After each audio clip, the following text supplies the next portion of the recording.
Bem, amados, graça e paz do nosso Senhor e Salvador Jesus Cristo.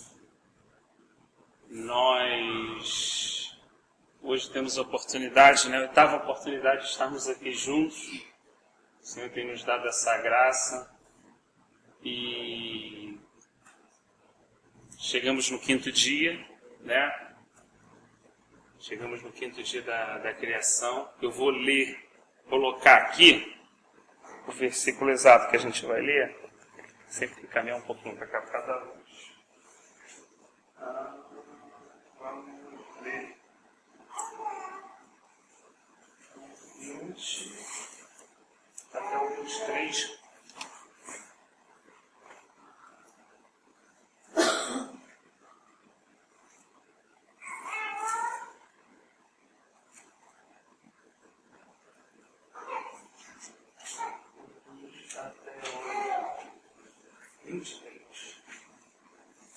Que irmão com uma voz assim, bem potente. É Gênesis capítulo 1, versículo 20 ao 23, não é isso? Perdão. 20 ao 23, é só o quinto dia. Disse Deus: produza as águas abundantemente, répteis de almas viventes, e voe as aves sobre a face da expansão dos céus. E Deus criou as grandes baleias e todos os répteis de alma vivente que as águas abundantemente produziam, conforme as suas espécies, e todas as aves de asa conforme as suas espécies. E viu Deus que era bom. E Deus o abençoou, dizendo: frutificai e multiplicai-vos, e enchei as águas dos mares, e as aves se multiplicaram na terra. E foi a tarde e a manhã, o dia quinto. Amém. Bem, como nos outros dias há sempre algo em comum, Deus está sempre dando uma ordem, Deus está sempre com a voz de comando, criando algo, mas criando algo sempre mediante uma ordem que Ele dá, E isso eu fico pensando, às vezes, isso é algo muito impressionante, Que o homem, às vezes, o homem ensina o ser humano, o homem ele gosta muito de dar ordens, Mas é interessante que quando é possível que o homem dê a ordem, ele sempre depende de que o outro lado cumpra aquela ordem, E o interessante da ordem de Deus, dessa ordem por meio de palavra, de verbo, é interessante que essa ordem vem carregada de poder. Então, quando um homem dá uma ordem, esse homem exige que algo seja feito. E quando Deus dá uma ordem, essa ordem tem poder para fazer aquilo que Ele está dizendo acontecer. Repara como é diferente? Enquanto um exige, o outro faz ser, do nada. Então, às vezes a gente confunde ordem de Deus, quando a gente recebe uma ordem de Deus, quando a gente recebe a ordem de um homem, Eu acho isso sempre interessante da gente colocar. A ordem pode ser do homem, nós podemos receber uma ordem do homem ou uma ordem de Deus, Então, o homem pode falar, assim, Olha, faça tal coisa. E se eu recebo aquela ordem, eu tenho que dar um jeito de fazer aquilo que foi pedido.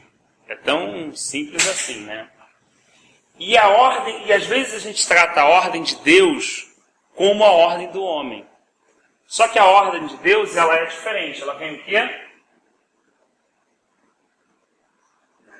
carregada de poder.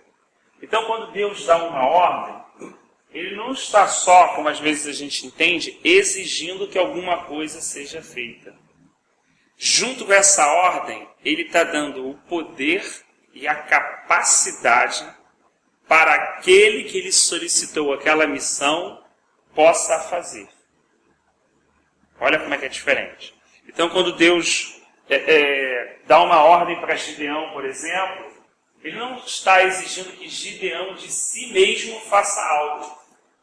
Ele está dando uma ordem, mas com essa ordem vem poder, capacitação, coragem, todo o necessário para que ele possa fazer aquilo que Deus pediu. Por isso que quando desobedecemos ao Senhor assim, é algo indesculpável, porque, quando argumentamos assim, mas, Jeremias falou assim, eu sou uma criança, Deus falou assim, não diga que você é uma criança.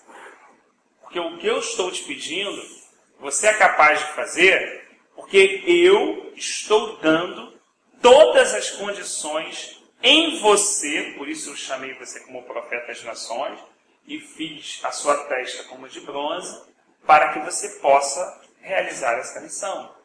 Então, quando ele chamou também Moisés, aquele duplo chamamento, Saulo, então, assim, a princípio parece algo que é impossível de fazer. Porque quando Deus pede uma coisa, inicialmente a gente tem aquela ideia assim, isso é impossível, como muitos servos de Deus tiveram.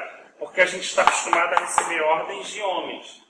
O dia que a gente recebe, o dia que a gente recebe uma ordem, um chamado de Deus, você percebe assim, caramba, Então, tudo aquilo que Paulo fez, ele não fez na própria força dele, na inteligência, na habilidade, no que ele tinha, não.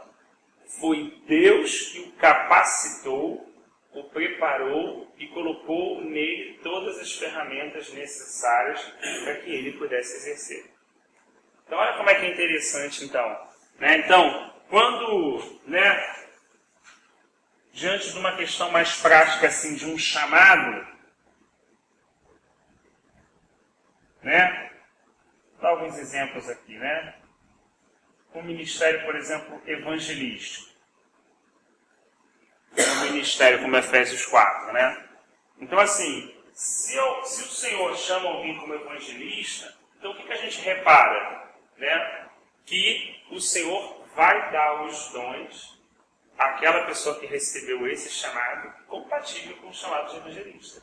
Se não foi a pessoa que confundiu, ou ela que se auto-chamou, ou alguém chamou ela sem o chamamento de Deus, é uma outra coisa. Mas se o chamado for de Deus, então você vai pegar aquela lista de dons que tem lá, e você vai ver lá prodígios, curas, palavra de conhecimento. Então, alguns dons daqueles que estão listados vão ser dados pelo Espírito Santo como ferramenta para a pessoa que vai exercer aquele ministério evangelístico.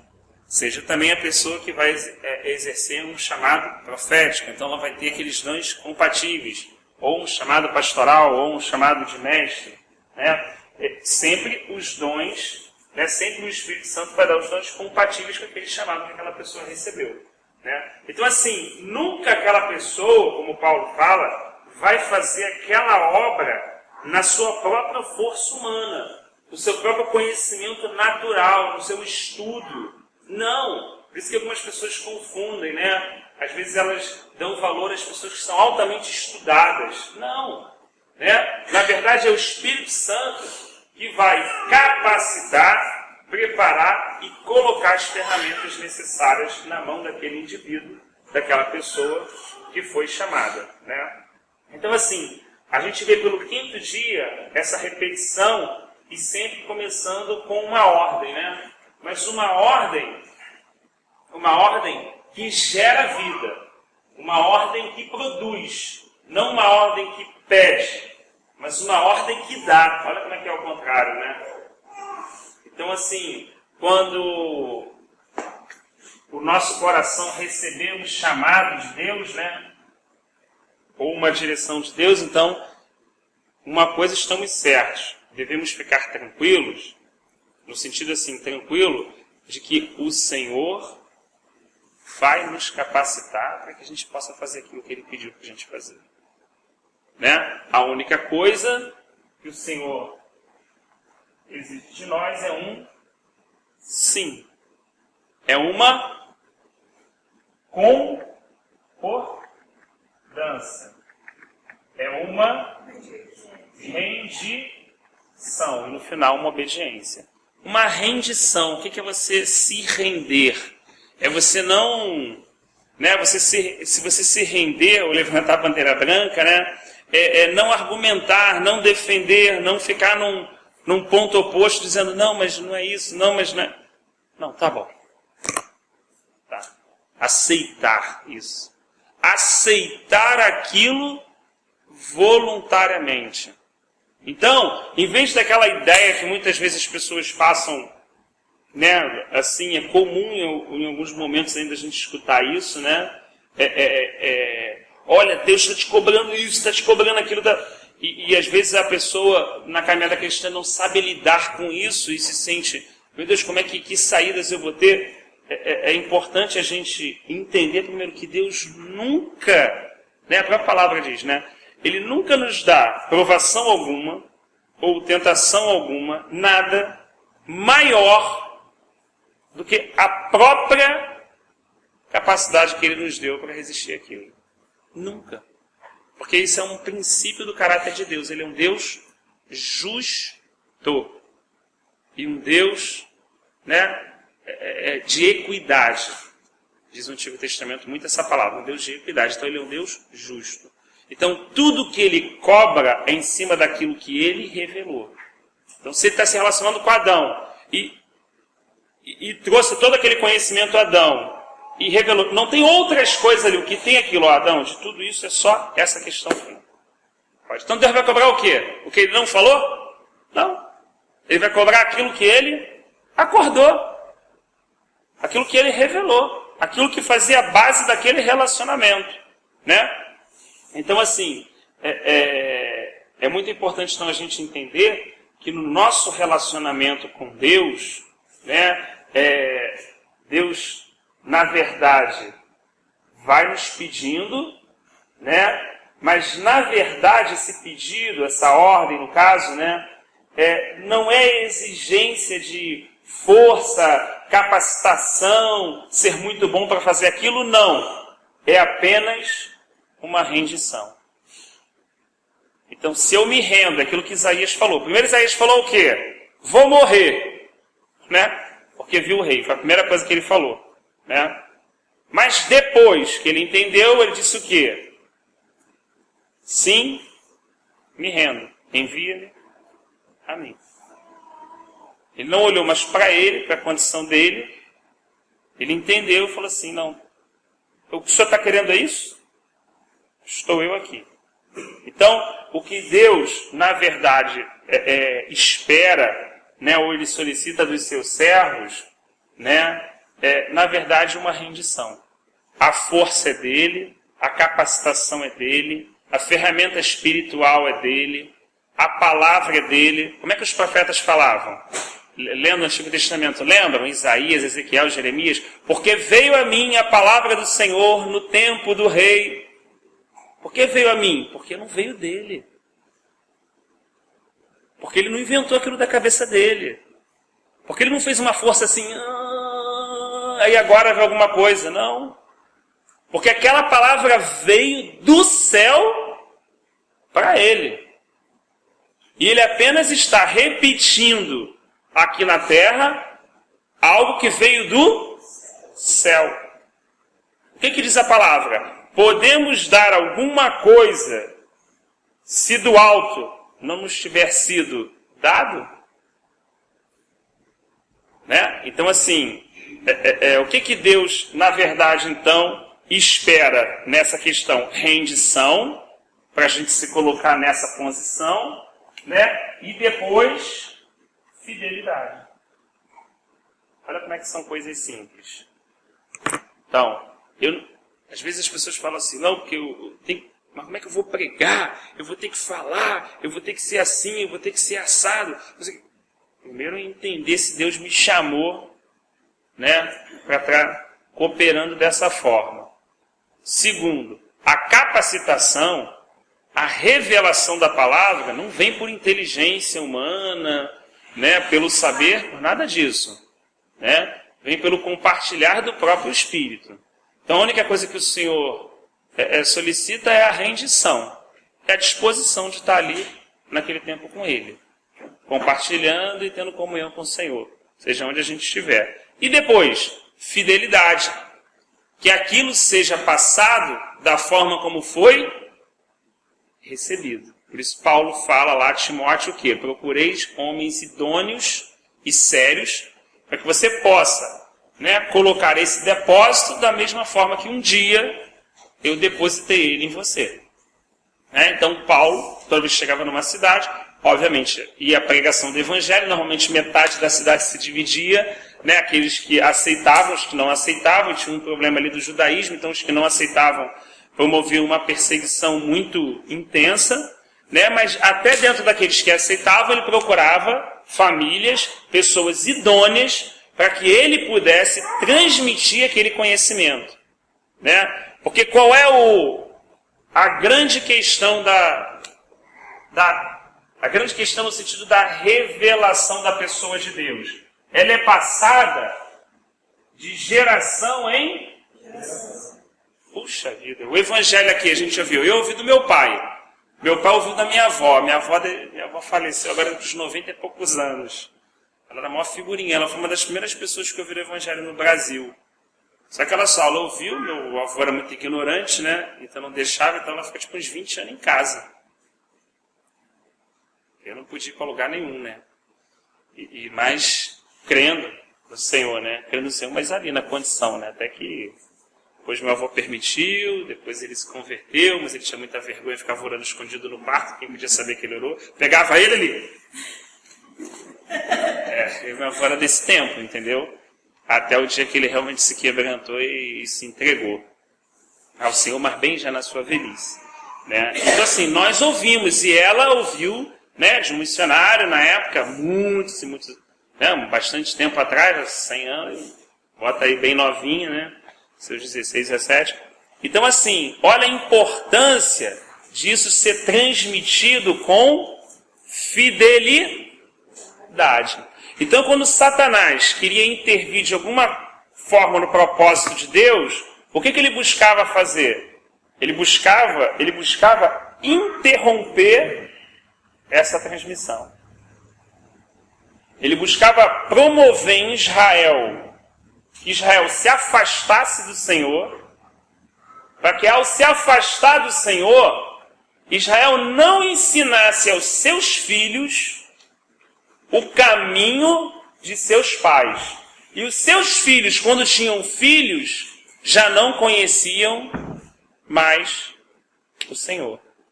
Alguém orou quando a gente começou, antes do começo do estudo, né? O meu povo perece por falta de conhecimento. Conhecimento que humano, doutrinário, teológico, não. Conhecimento da pessoa de Deus. Quem Ele é. Então, conhecer a Deus e o seu poder. Então, na verdade, quando Satanás tenta interromper uma vida, na verdade, o que ele está interrompendo é uma geração. Lembra que a palavra em Hebreus diz que Levi pagou dízimo a Melquisedeque nos lombos de Abraão, na semente? Olha que coisa tremenda. Mas Levi, caramba. Levi está lá na frente, ele não é filho de Jacó? Mas o sêmen não estava dentro de Jacó, que estava dentro de Isaac, que estava em Abraão? Então, assim, nos lombos de Abraão, ele pagou dízimo a Melquisedeque, é o que diz, né, no livro de Hebreus, né? Então, assim, quando ele tenta interromper uma geração. E Cristo, quando salva uma pessoa, né, e tem o objetivo em salvar o indivíduo, em salvar a sua casa, ele está salvando o quê? Uma geração. Talvez a gente, daqui a 70, 80 anos, parta. Mas talvez os netos dos nossos netos vão estar aí pregando no meio da rua. Talvez a gente já esteja na glória. Mas o nosso bisneto vai estar evangelizando alguém. Vai estar falando do Senhor para alguém. Mas como eu vou interferir no meu bisneto, no meu tataraneto? Interferindo no meu filho. Depositando sobre ele tudo aquilo que um dia foi depositado da palavra sobre a minha vida. Sendo um transmissor fiel e equilibrado da palavra de Deus. Sem tirar nada e também sem pôr nada. Às vezes a gente quer colocar alguma coisa para colocar medo na pessoa e para que ela não venha transgredir. Então, olha, não sei o que, não sei o que. Aí a gente põe demais. Aí o jugo fica pesado. Isso já aconteceu na história. Podemos ir longe? Não, né? 1962, 63, né? As pessoas nem jogavam bola, nem iam na praia, nem bebiam Coca-Cola. Tem colegas meus do emprego até hoje que são desviados porque foram excluídos da igreja porque bebiam Coca-Cola. Ou era pego jogando bola.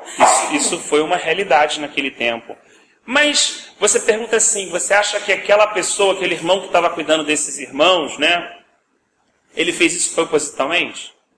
Porque ele queria desviar aquela pessoa? Ou foi um excesso de zelo na tentativa de fazer com que aquelas pessoas não se perdessem?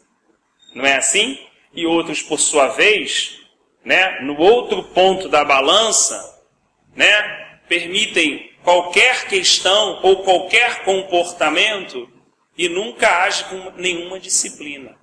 Né? Então, o grande segredo está em não pôr, mas também em não tirar. E andar na verdade da palavra. Porque é essa palavra que é escudo. Eu guardo o mandamento e o mandamento me guarda. É isso que Davi falou. Eu guardo aquela verdade. Irmão, no dia mau aquela verdade me guarda. Então assim, tem um lado homem, tem um lado Deus. Então olha a importância da gente poder passar isso com responsabilidade, né, para as próximas gerações. Até que esse desenho não está todo dia. Algum irmão perguntou, você tem a paciência de desenhar isso todo dia? Tenho. Para lembrar que antes da gente tem eternidade, depois da gente vai ter eternidade. Para lembrar para a gente sempre que isso é uma história que tem um fim, até que a última geração vai subir. Quem vai preparar essa última geração? Na primeira vinda do Senhor aqui, João Batista preparou o caminho do Senhor. Para a noiva subir, o caminho vai ter que ser preparado. Certo? Cortar os montes e aterrar os vales para que o caminho do Senhor seja plano. Né? Lembra lá de Mateus 24? Então o evangelho do reino será pregado em toda a terra. Então virá o fim. O evangelho do reino. Não é só o evangelho da salvação. O evangelho do reino. É muito importante isso. Então essa é a primeira questão. Quando Deus dá uma ordem, não devemos nos preocupar com o como. A primeira coisa quando a gente recebe uma ordem é, como eu vou fazer? Não é assim no nosso trabalho? Eu estou lá toda atarefada. Aí alguém chega e fala assim, olha, ô, Rafael, preciso agora que você pegue mais essas 1000 canetas e leve lá para outro lugar. A primeira coisa eu falo assim, mas como? Eu já não tenho tempo, já tem a primeira pergunta que a gente faz. E como a gente o ser humano, ele é de rotina, né? Eu não faço isso não no trabalho, eu faço esses questionamentos dentro do lar, com a família, em casa e com Deus. Como eu vou fazer isso, Deus? Então, nesse momento, eu preciso lembrar que quando é Deus que está falando comigo, eu não preciso me preocupar com o como. Porque se Ele pediu, o como é dele. Ele vai providenciar esse meio, essa forma. Ele vai fazer isso, entenda bem. Claro que podemos criar outros comos mais complicados, né, se fugirmos do primeiro como. Mas tem o primeiro como de Deus, que esse a gente não precisa ficar preocupado. Vamos ver alguns exemplos para ajudar a gente? Gênesis 2,19. Que irmão poderia ler assim, nesse mesmo ímpeto, nessa mesma altura E ficar boa ali também para a irmã que está gravando. Havendo, pois, o Senhor Deus, formado da terra, todo animal do campo, e toda ave dos céus, os trouxe a Adão para que este dê como lhe chamaria. E tudo que Adão chamou, a toda alma vivente, isso foi seu nome. Olha que interessante então, irmã. Tenta dar ler de novo esse trechinho assim. Quem trouxe os animais a Adão? Senhor Deus, formado da terra, animal do campo, e toda ave dos céus, os trouxe a Adão.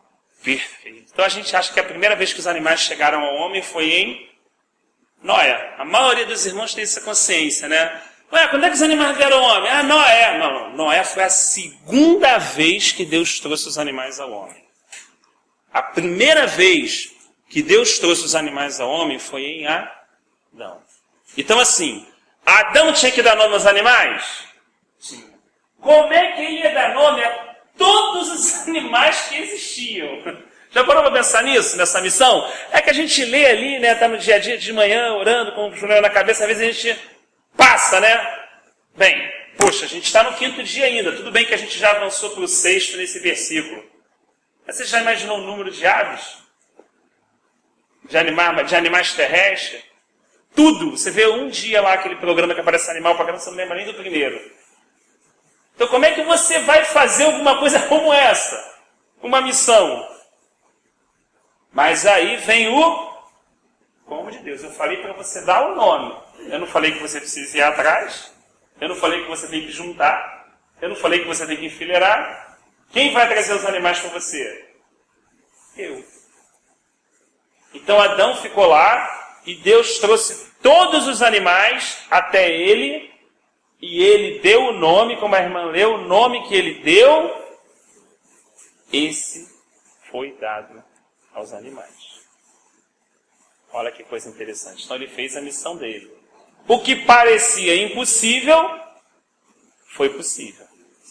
Né? Então assim, Deus poderia dar nome aos animais, mas ele escolheu Adão, escolheu para dar o nome? Então isso é importante também a gente entender, né? Bem, quando a gente estudou o 4º dia na semana passada, falou que Deus criou os luminares. Diz que ele chamou o que governa o dia, o maior, de sol e o menor de lua. Então quem deu o nome foi Deus. Então o que tem hora que Deus dá o nome e tem hora que Deus manda dar o nome. É outra coisa que a gente lê também, às vezes passa, né? Mas tem uma diferença. Aquilo que Deus... Porque no Antigo Testamento, e aí é uma coisa... É um contexto do Antigo Testamento que é importante a gente resgatar. Quem tem filho aqui?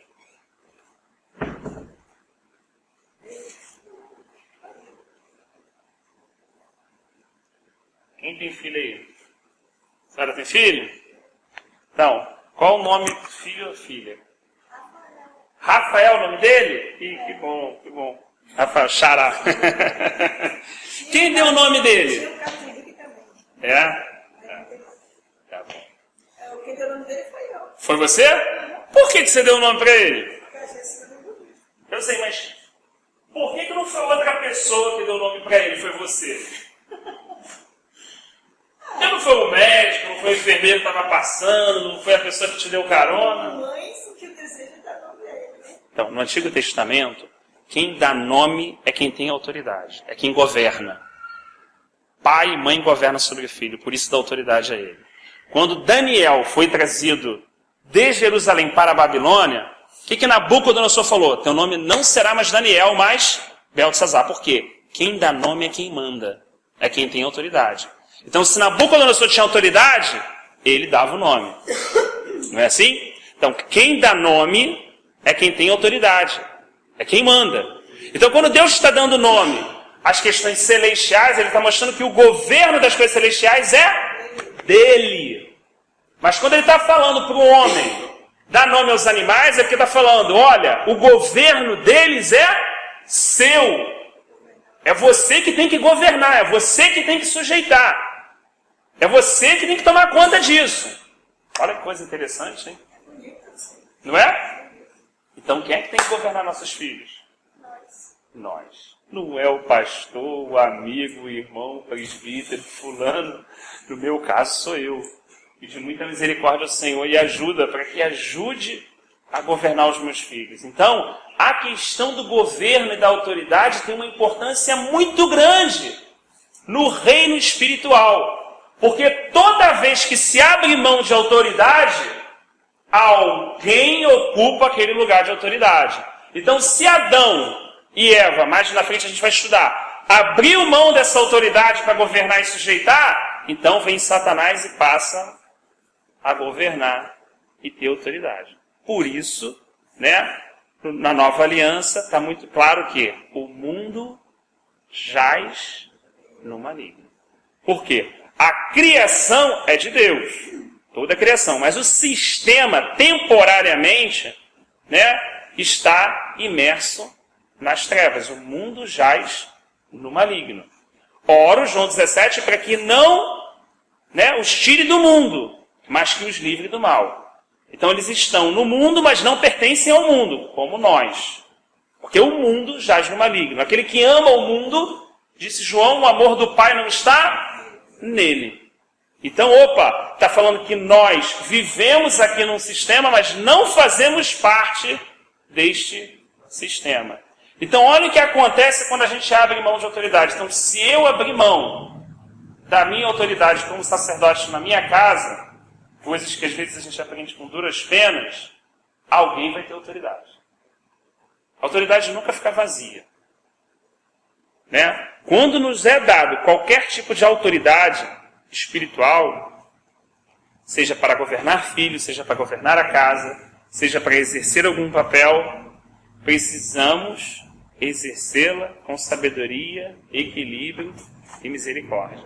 Então, olha que coisa importante aqui, só nessas pequenas coisinhas assim, do 5º dia, né? Então, assim, a questão da ordem carregada de poder, né?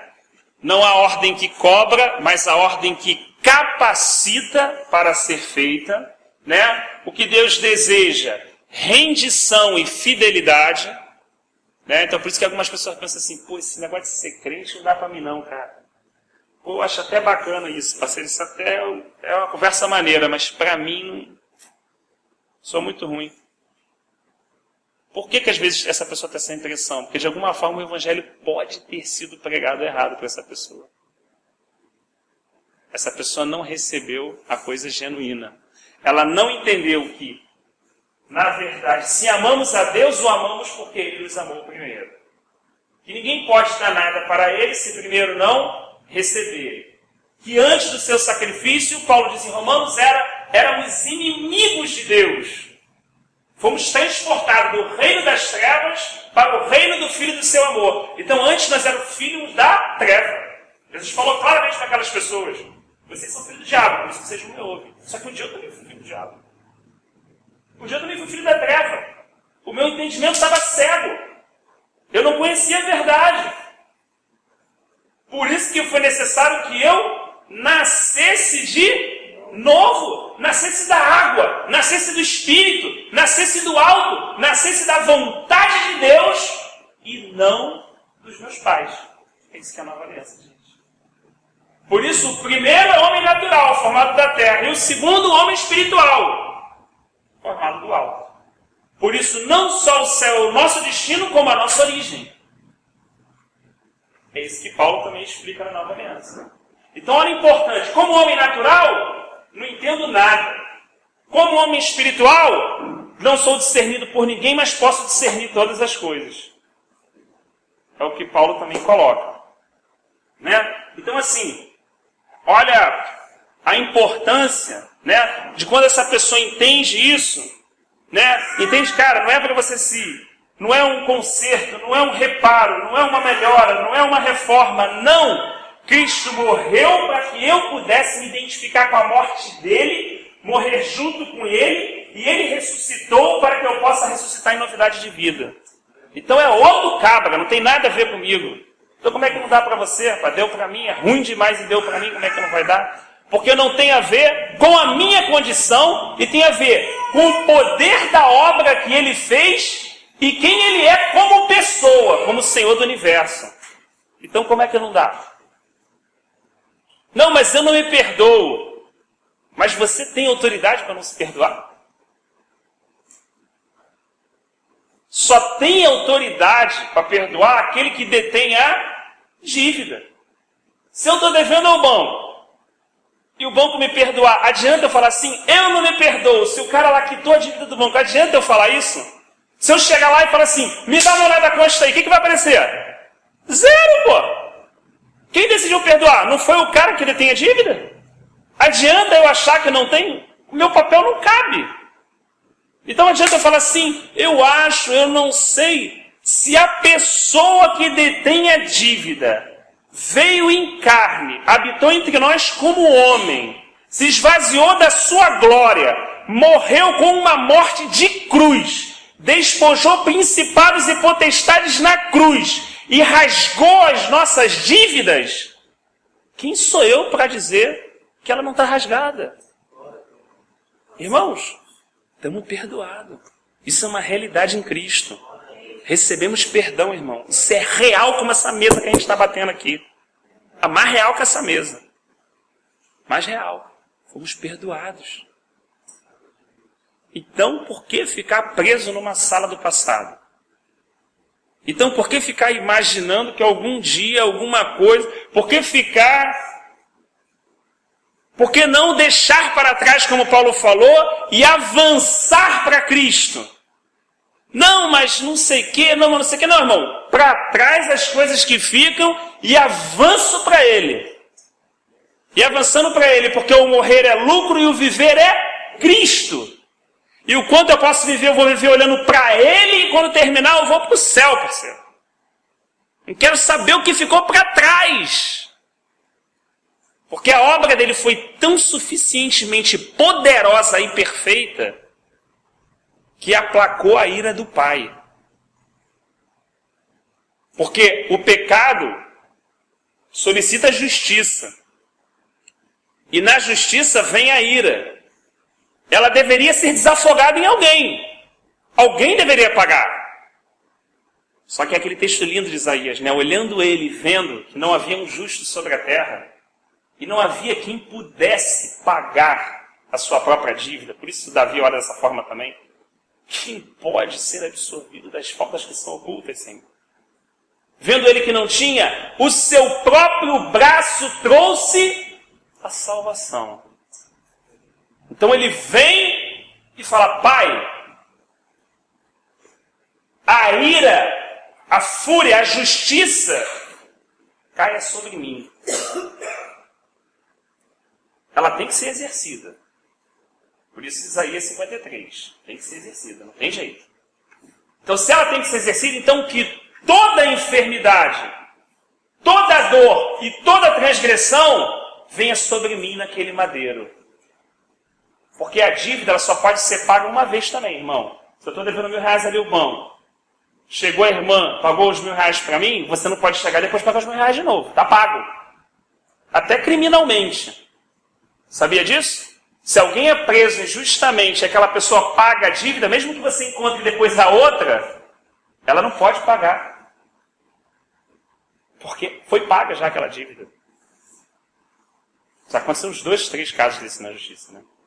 Então, quando a dívida é paga, ela é paga. Então, quando Jesus se dispôs, se esvaziou da sua glória e veio com essa missão, ele veio para zerar. Não veio para fazer uma meia obra, um pouquinho da obra, não. Ele veio para que toda a justiça de Deus pudesse vir sobre ele. Por isso que diz, homem de dores, que sabe o que é padecer. Para nós, alguém, né? Um homem qualquer, né? Diz Isaías 53. Mas os meus pecados e as minhas transgressões estavam sobre ele. E o castigo que me traz a paz, ele levou.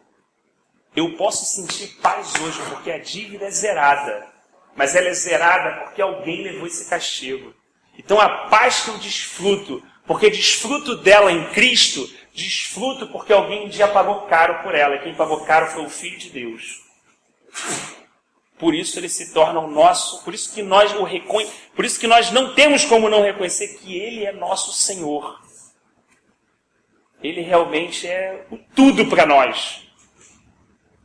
Tudo para nós, quando nós olhamos dessa forma.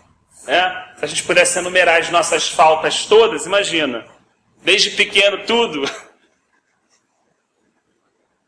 E ainda as que vamos, por algum motivo, cometer, e ter a consciência que ele, no único sacrifício perfeito, pagou elas, carregando tudo aquilo nos seus ombros. Imagina a força. Lutar contra uma dificuldade já é grande, não é assim? Às vezes a gente quer, uma situação. Imagina do mundo inteiro, de Adão até a volta do Senhor. Tudo nas costas de um homem. E ele falando assim, vou e não vou parar, até que suba no madeiro e entregue a minha vida ao Pai. Imagina a força de Jesus Cristo. Imagina o poder dele, não mais aquele poder de multiplicar pão, de curar pessoas, de abrir mão de si mesmo, de negar passagem de cálice, para que possa ser feita a vontade do Pai. Esse é o nosso Jesus, irmãos. E ele se colocou igualzinho a gente, então ele conhece toda a nossa condição, ele é um perfeito sumo sacerdote. Então, quando a gente ora e pede, ele conhece, ele sabe, porque ele passou, ele esteve aqui, passou por todos as nossas mazelas, né? Então, assim, por isso que é muito importante que o Evangelho seja pregado correto para aquela pessoa. Se eu chego para aquela pessoa, vem, olha, Jesus é muito bom, Jesus é bom demais. Você está querendo, sei lá, qualquer coisa, uma dificuldade, você está querendo casar, você não encontra casar. Vem que Jesus vai te dar um casamento. A pessoa vem, casa, fica um ano, depois de um ano ela vai embora. E a gente ainda mete uma alho na pessoa.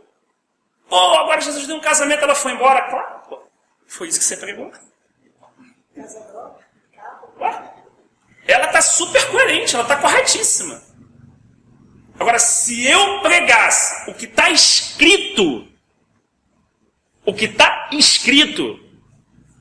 se eu pregar exatamente aquilo que está ali, em 53, em 61, exatamente, olha só, irmãos, o mundo foi condenado, está sentenciado.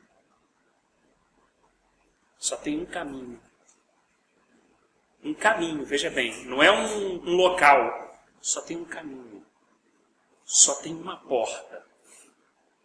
E o nome dela é Jesus Cristo de Nazaré. E você só vai encontrar, irmão, como eu, salvação, se você passar por ela e se manter nela. É só isso, irmão. Pô, mas não tem uma mágica, não tem nada. Pô, cara, não tem nada, parceiro. Ele veio e se entregou no nosso lugar. Para que aquilo que a gente não tinha condição de pagar. Por isso que é salvação mesmo, não é ajuda. O cara está morrendo afogado e ele chega lá, não, valeu, obrigado, mas eu já ia sair. Não, então não é salvação. Salvação é salvação. Ele já vai virar e tu pega, bota a mão lá e puxa. É isso. Salvação.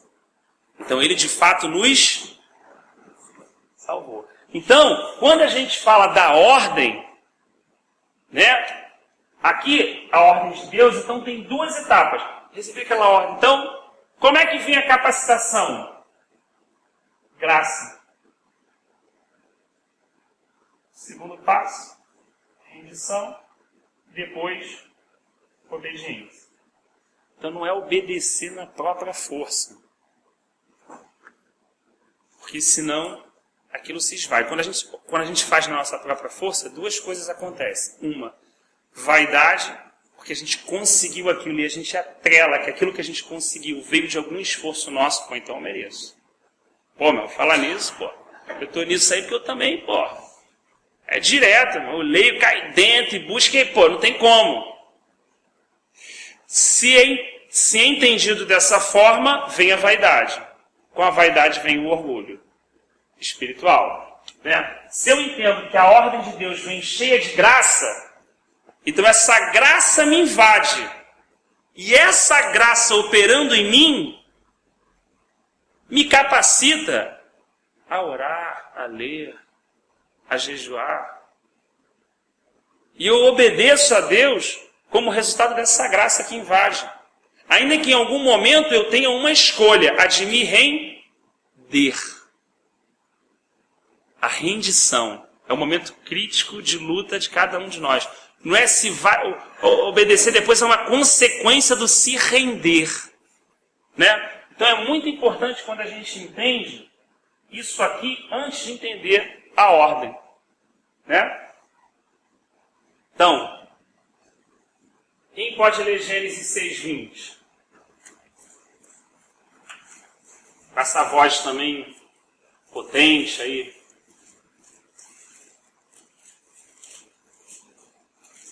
As aves conforme a sua espécie, os animais conforme a sua espécie, de todo o réptil da terra conforme a sua espécie, os de cada espécie virão a ti para os conservares em ti. Perfeito. Então, a primeira vez que Deus trouxe os animais a Adão foi aqui em Gênesis 2. Primeira vez que Deus trouxe os animais para um homem. Foi para dar o nome. E depois Deus traz todos os animais, só que aí em pares só, né? Para que ele pudesse ser colocado na arca e a espécie pudesse se perpetuar, né? Então essa missão que também parecia impossível, imagina, você é uma pessoa de agricultura, de repente recebe uma missão para fazer uma arca e para botar todos os animais do mundo todo e depois tem que botar os animais lá dentro. Como é que você reagiria? Eu não sei como é que eu me reagiria. Eu falo assim, não, é impossível. Não é? Porque quando a gente recebe uma ordem, a gente logo pensa se dá, se não dá, se tem recurso, se não tem recurso, se tem gente, se não tem gente, se tem dinheiro, não tem dinheiro. Não é assim que a gente é como homem? Essas são as nossas aflições. Mas quando Deus dá a ordem, ela vem carregada de poder e de graça para fazer com que aquilo que foi ordenado se cumpra. Não na força do que está sendo solicitado, mas na força daquele que o solicitou. Pedindo apenas àquele que é solicitado a rendição e a entrega para fazer parte desse processo. Olha só que interessante. Então Noé, mesmo sendo ele, mais 3 filhos, mais a esposa, mais 3 noras, imagina, construir a arca depois de tudo pronto, os animais virem. Lembra que a gente falou de geração em geração? Transmitiu o quê? O conhecimento de Deus. Então Adão falou para Abel, foi interrompido. Adão falou para Sete, Sete falou para Enos, e aí vem Lameque, Noé. Um dia Deus já juntou os animais e trouxe. Lá para meu pai Adão dá o nome. Então é ele que vai juntar esses animais de novo para eles poderem pegar. Porque eu não tenho como fazer tal coisa.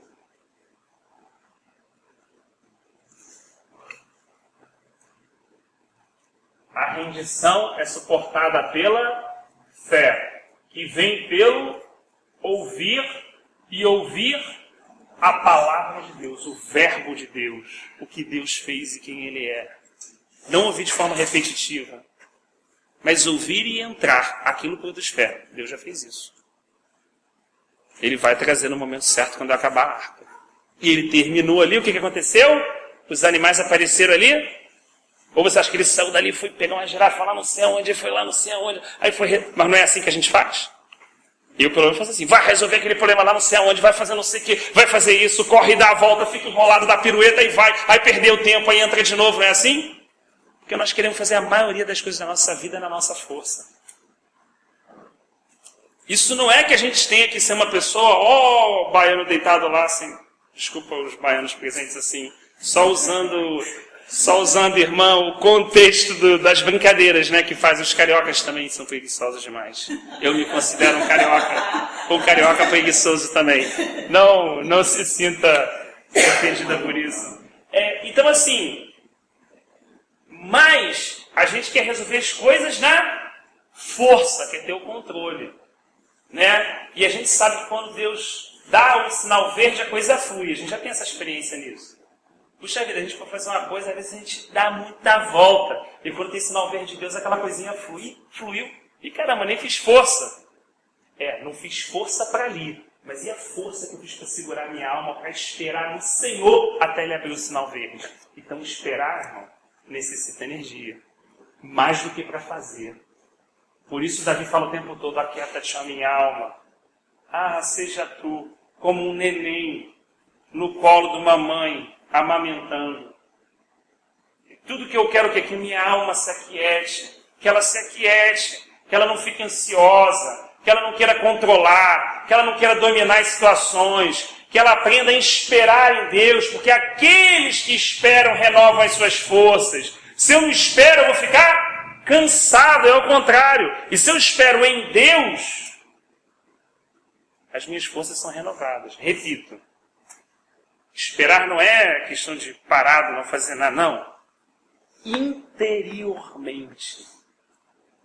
Aguardar interiormente. Né? Então, nunca vi Deus como esse que trabalha por aqueles que nele esperam.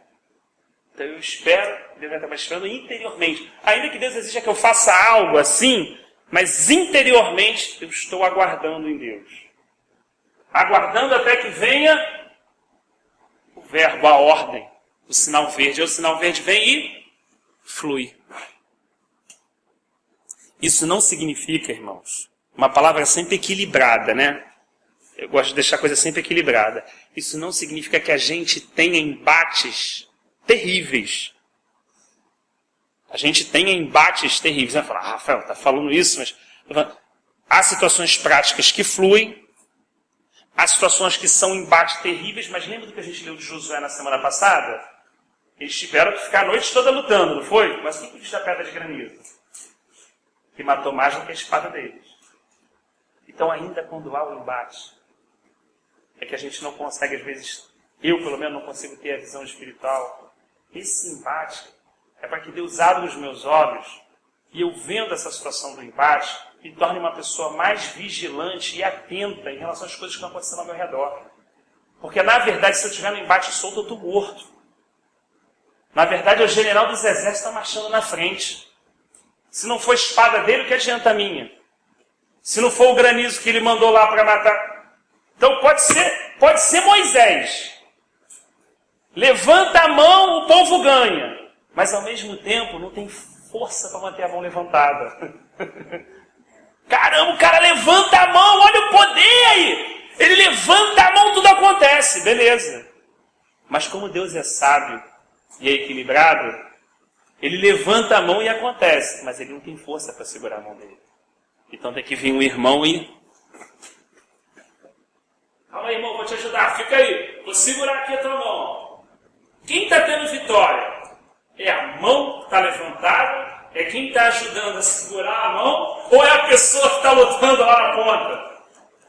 Irmão, a vitória é do Senhor dos Exércitos.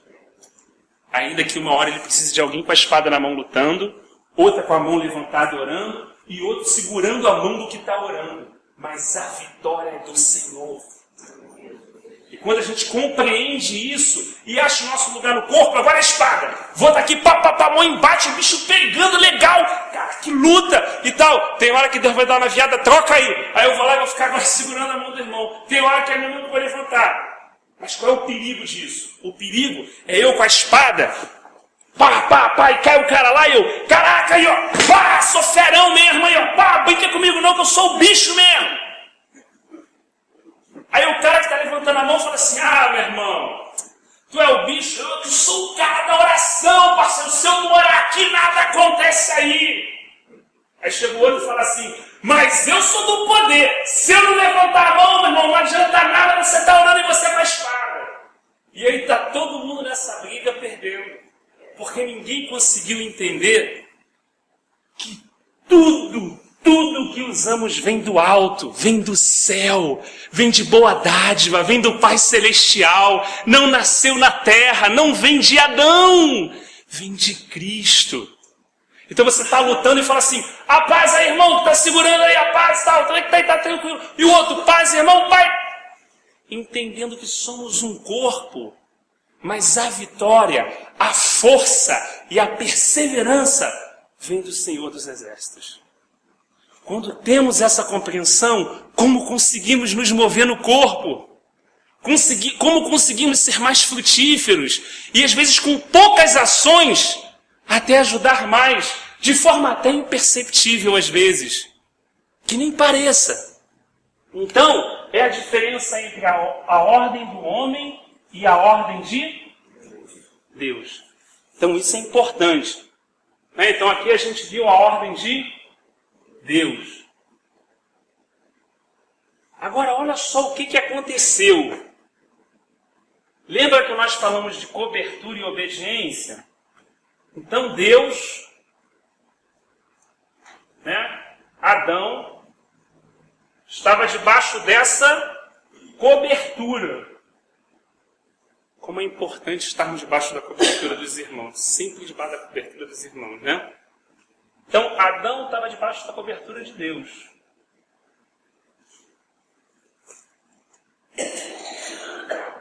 Com a insubmissão, mais do que desobediência, insubmissão, porque a desobediência, vamos colocar dessa forma, poxa, todos nós todo dia temos dificuldade, né? Desobedecemos em algum ponto. A desobediência é, caramba, rapaz, dei mole e tal, e vai lá, puxa vida, né? Aquela relação pai e filho, caramba, puxa, não, já me atentei aqui, já vi o prejuízo, não, pode deixar, Senhor. A questão da insubmissão é não querer estar debaixo de, não se submeter, não estar debaixo de cobertura. Né? Então, quando Adão, mais na frente, mas a gente vai precisar disso para fechar o quinto dia, quando Adão pecou, imagina, Adão quebrou uma ordem de hierarquia clara. Então, ele recebeu autoridade, deu nome aos animais, ele recebeu autoridade para sujeitar. Quando ele desobedece e sai debaixo dessa posição, ele tinha autoridade porque ele se submetia. Só tem autoridade quem se submete. Quem não se submete não tem autoridade. Isso é coisa...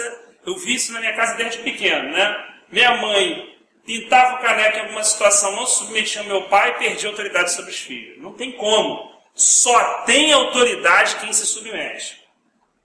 Isso aí é um princípio espiritual.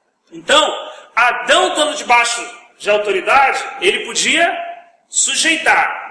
A hora que ele quebra a ordem de autoridade, ele quebra essa linha, ele desobedece, ele perde a autoridade. Se ele perder a autoridade, outra pessoa ocupa a autoridade. Aquilo que a gente falou. Então, outra pessoa passa a ocupar a autoridade. Então, Paulo diz que nesse momento entra o pecado e a morte. Caramba, o pecado reinou pela morte, diz ele em Romanos. Olha que coisa terrível. O pecado entrou, o coração do homem endureceu. E os ouvidos do coração ficaram surdos, como diz Isaías, não é assim? Então, olha só o que aconteceu. Quem pode ler Isaías capítulo 1, versículo 3? Com aquela voz também de trovão.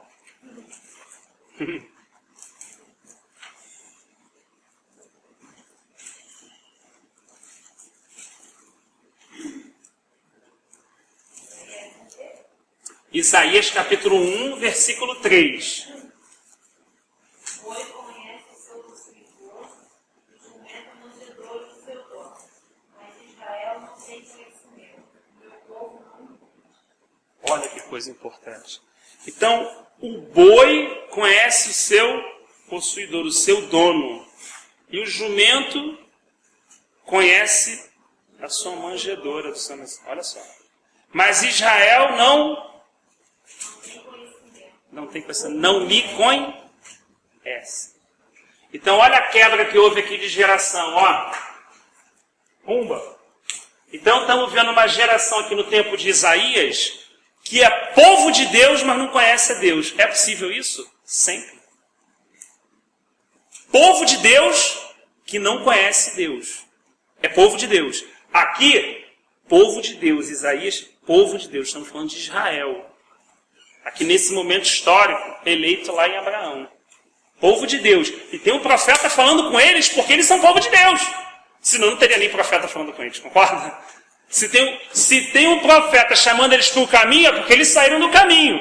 Mas eles são do caminho. Por isso que tem um profeta chamando eles para o caminho.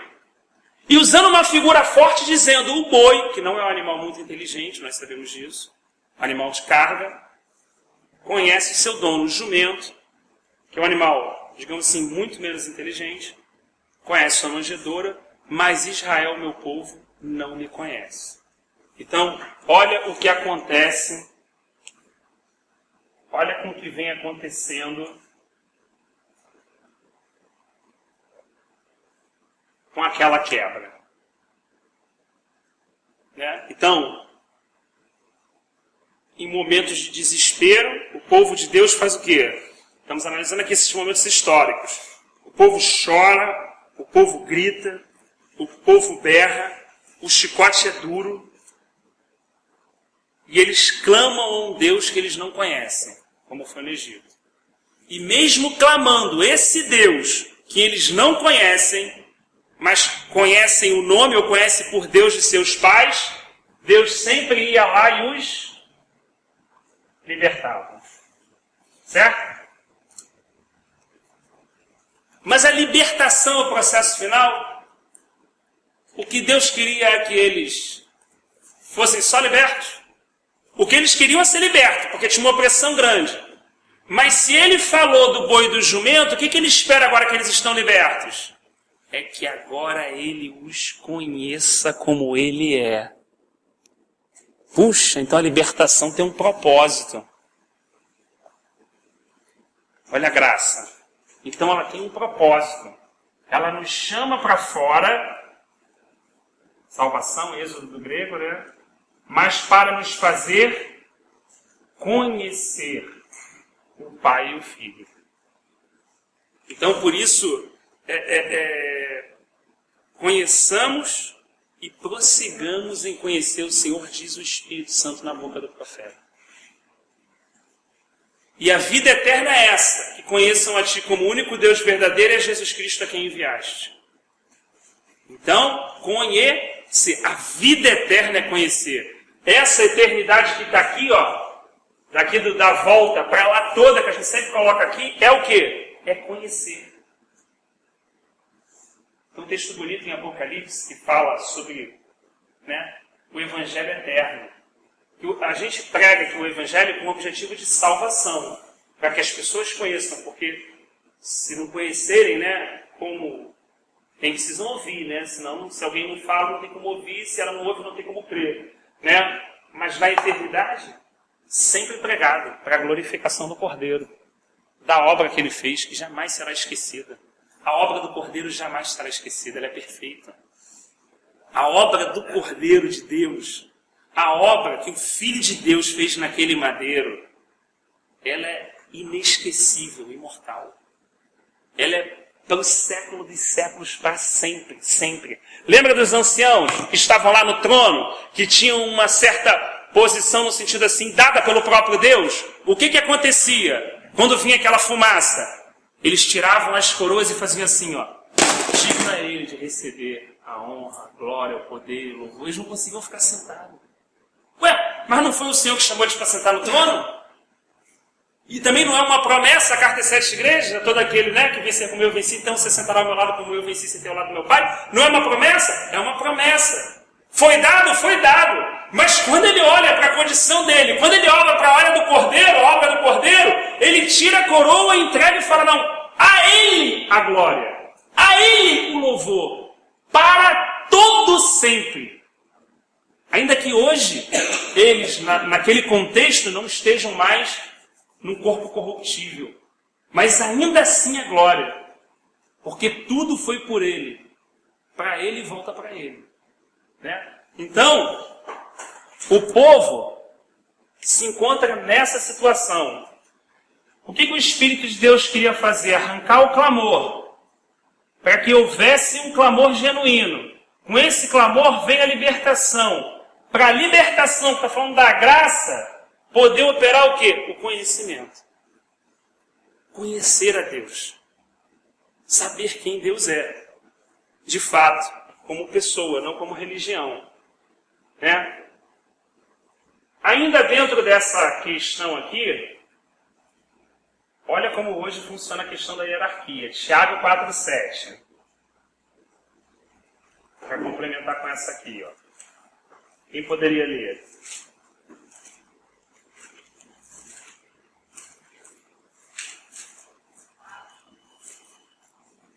Sujeitai-vos, pois, a Deus, resistir ao diabo, e ele fugirá de vós. Aí vem a pergunta, resistir ao diabo é o suficiente? E só pode se resistir ao diabo depois do quê? De estar sujeito a Deus. Olha o que nós colocamos aqui da cor B. Agora olha como a palavra diz para sujeitar-vos uns aos outros. Como é que é importante estar sujeito ao irmão. Olha como é que você tem um princípio espiritual grande. Quando você percebe isso, você não quer nem estar tão certo sempre. Você quer estar sujeito. Você quer estar com os irmãos. Porque existe um princípio espiritual maior que você está vendo. Ainda que se perca naquele momento, né? Então, assim, o princípio está aqui, ó, estabelecido na nova aliança. Falando de endurecimento e de ouvidos surdos, quem poderia ler Jonas 1, de 12 a 17? E ele lhe disse, levantai-me e lançai-me ao mar, e o mar se aquietará, porque eu sei que por minha causa vos sobreveio esta grande tempestade. Entretanto, os homens se remavam, esforçando-se por alcançar a terra, mas não podiam, porque o mar se ia embravecendo cada vez mais contra eles. Então clamaram ao Senhor, disseram, ah, Senhor, nós te rogamos, não pereçamos por causa da vida deste homem, e não ponha sobre nós o sangue inocente, porque tu, Senhor, fizeste como te aprouve. E levantaram a Jonas e lançaram ao mar, e cessou o mar da sua ira. Temeram, pois, estes homens ao Senhor, com grande temor, e ofereceram sacrifícios ao Senhor, e o fizeram votos. Preparou, pois, o Senhor um grande peixe, para que tragasse a Jonas, e esse Jonas 3 dias e 3 noites na estranha do peixe. Amém. Então Jonas era profeta. Ele sabia o que estava acontecendo? Sabia. Saber o que está acontecendo foi o suficiente para ele lá atrás ter pego o barco para o lugar certo? Ainda que esse ouvido aqui ouvisse, mas o ouvido do coração estava ouvindo? Não estava, né? Quando Deus falou com ele, levanta-te, dispõe, vai a Nínive, Deus falou ao coração. Deus sempre fala ao nosso coração. O que diz Hebreus? Por isso, no dia que se chama hoje, né, ao ouvirdes a voz do vosso Deus, não endureçais os vossos. Ah, mas eu ouço com o coração? Sim, o homem espiritual, sim. O homem natural ouve com... O homem espiritual ouve com o coração. Então, ainda que ele estivesse ouvindo com o ouvido, soubesse todo o contexto que iria acontecer, o seu coração não estava ouvindo. Olha como é que isso... Por que eu estou colocando esse contexto aqui para nos ajudar? Porque eu, quando leio isso, eu trago isso muito para a minha vida. Poxa, ainda que a gente seja um servo de Deus, né? E aí eu estou colocando assim Jonas como um exemplo, assim, que apesar de todas as dificuldades dele, ele era um servo de Deus. Aquela época era uma época difícil de viver. Nínive era, cara, desculpa a expressão, cão chupando manga. Eles eram um povo, amigo, que eles abriam barriga de mulher grávida e matavam a criancinha. Então, às vezes, é difícil da gente entender porque o cara não quis se dispor para pregar lá, mas o contexto era, sabe, era pesado, não era aquela coisa, puxa, ele não quis ir, acordou, estava cansado. Não, era uma coisa assim, né, dura, né. Então, assim, ainda assim, é capaz de, em alguns momentos, os nossos ouvidos ficarem surdos. Olha como é importante, né? Dentro dessa questão da sensibilidade, a rendição, né? Olha como é que é importante. Porque mesmo assim pode ser que o meu ouvido... nós somos cristãos, somos servos do Senhor, estamos cheios do Espírito Santo, amém. Mas ainda assim, em alguns momentos, por causa de algumas circunstâncias, a de Jonas era uma